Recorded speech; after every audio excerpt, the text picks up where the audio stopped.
മീഷോയിൽ വിൽക്കുന്നവർക്ക് അറിയായിരിക്കും ഇത് വളരെ കോമൺ ആണ് മീഷോയിൽ. പ്രത്യേകിച്ച് നമ്മൾ ഉപയോഗിക്കുന്ന കൊറിയർ വളരെ മോശമാണെങ്കിൽ പറയേണ്ട ഈ ഒരു സിരി മീൻ നോർത്ത് ഇന്ത്യ പോകുന്ന പാർസലാണ് ഈ ഒരു സംഭവം ഏറ്റവും കൂടുതൽ കാണപ്പെടുന്നത്. അപ്പോൾ ഈ രീതിയിൽ മീഷോയിൽ പ്രൊഡക്ട്സ് വിൽക്കാൻ പോകുന്നവർക്ക് വേണ്ടിയിട്ടുള്ളൊരു വീഡിയോ ആണ്. പ്രത്യേകം ശ്രദ്ധിക്കേണ്ട ഒരു കാര്യമാണ്. അതായത് നമ്മളൊരു സുഹൃത്ത്, എൻ്റെ ഒരു സുഹൃത്താണ്. അപ്പോൾ ഇവൻ എന്ത് ചെയ്ത് സ്പൈസസിൻ്റെ പരിപാടി തുടങ്ങി. അതായത് നമ്മളെ സാധാരണ അറിയാലോ, ആമസോണിൽ എല്ലായിടത്തും സ്പൈസസ് ഉണ്ട്. മീഷോയിൽ നമുക്ക് സ്പൈസസ് ഒക്കെ വിൽക്കാനായിട്ട് പറ്റും. അപ്പോൾ സാധാരണ 100 ഗ്രാം 200 ഗ്രാം 50 ഗ്രാം ഒക്കെയാണ് സ്പൈസസ് എല്ലായിടത്തും കൂടുതലായിട്ട് കാണുന്നത്. അപ്പോൾ ഇവൻ അതിന് വേണ്ടിയിട്ട് അതിന് പകരം ചെയ്ത് വെച്ച് കഴിഞ്ഞാൽ വലിയ വലിയ പാക്കല്ല, അത് 1 കിലോ 2 കിലോ അങ്ങനെയൊക്കെ ആയിട്ട് മീഷോ ലിസ്റ്റ് ചെയ്തു. ഏലക്കായ പോലത്തെ സാധനങ്ങളാണ്. അപ്പോൾ നിങ്ങൾക്ക് അറിയില്ല ഇതിന് എത്ര ഓരോ പ്രൊഡക്റ്റിന് എത്ര കോസ്റ്റ് ഉണ്ടെന്ന്.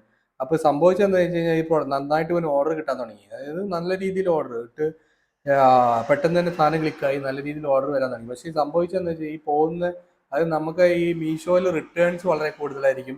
അതിനകത്ത് ഫേക്ക് റിട്ടേൺസ് വളരെ വളരെ കൂടുതലായിരിക്കും. അതായത് നമുക്ക് 1 കിലോൻ്റെ ഒക്കെ ഏലക്കായ പോയി കഴിഞ്ഞാൽ തിരിച്ചു വരുമ്പോൾ അത് വെറും വേസ്റ്റ് ആയിട്ടുള്ള എന്തെങ്കിലും സാധനം, വല്ല മണൽത്തരിയോ ആ രീതിയിൽ വളരെ വേസ്റ്റ് ആയിട്ടുള്ള സാധനങ്ങൾ തിരിച്ചു വരുന്ന സംഭവമുണ്ട്. മീഷോയിൽ വിൽക്കുന്നവർക്ക് അറിയായിരിക്കും ഇത് വളരെ കോമൺ ആണ് മീഷോയിൽ. പ്രത്യേകിച്ച് നമ്മൾ ഉപയോഗിക്കുന്ന കൊറിയർ വളരെ മോശമാണെങ്കിൽ പറയേണ്ട ഈ ഒരു മീൻ നോർത്ത് ഇന്ത്യ പോകുന്ന പാർസലാണ് ഈ ഒരു സംഭവം ഏറ്റവും കൂടുതൽ കാണപ്പെടുന്നത്. അപ്പോൾ ഈ രീതിയിൽ ചെയ്ത് ഏകദേശം 1-2 മാസം കൊണ്ട് സംഭവം പൂട്ടിപ്പോയി. അപ്പോൾ മീഷോയിൽ നിങ്ങൾ ചെയ്യുമ്പോൾ വളരെയധികം ശ്രദ്ധിക്കണം. ഒരിക്കലും ഇങ്ങനത്തെ വില കൂടിയ സാധനങ്ങൾ മീഷോയിൽ വിൽക്കാതിരിക്കുക. മീഷോ എന്ന് തന്നെ അറിയപ്പെടുന്ന തന്നെ ഈ വില കുറഞ്ഞ സാധനങ്ങൾ മേടിക്കാൻ വേണ്ടി തന്നെ ആൾക്കാർ കയറുന്ന സ്ഥലമാണ്.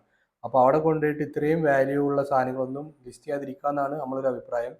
വിൽക്കുന്നതിന് കുഴപ്പമില്ല, പക്ഷെ അത് ചെറിയൊരു എമൗണ്ടിൻ്റെ സാധനങ്ങൾ, ഇപ്പോൾ 100-50 ഗ്രാമൊക്കെ ആ രീതിയിലൊക്കെ വിൽക്കുക. ഒരിക്കലും 1 കിലോ 2 കിലോ ഒക്കെ വിറ്റ് കഴിഞ്ഞാൽ നമുക്കിത് ഒരു പാക്കറ്റ് പോയി കഴിഞ്ഞാൽ എത്ര രൂപയാണ് നമുക്കൊരു പാക്കറ്റിൽ, അതിനനുസരിച്ച് അത്ര വലിയ പ്രോഫിറ്റ് ഇതിനകത്ത് കിട്ടുന്നില്ല. കാരണം നമുക്കൊരു പാക്കറ്റ് പോയി കഴിഞ്ഞാൽ അതിന് മാത്രമല്ല ഈ ലോസ് ടാലി ആവാൻ മാത്രമുള്ള ഒരു പ്രോഫിറ്റ് അതിനകത്ത് ഉണ്ടെങ്കിൽ ഓക്കെയാണ്. പക്ഷെ അതിനകത്ത് കിട്ടൂല. അതിന് പുറമെ ഇങ്ങനെ നമ്മളെ പ്രൊഡക്ട്സ് നമുക്ക് ഫേക്ക് റിട്ടേൺ വഴി ലോസ് ആവും.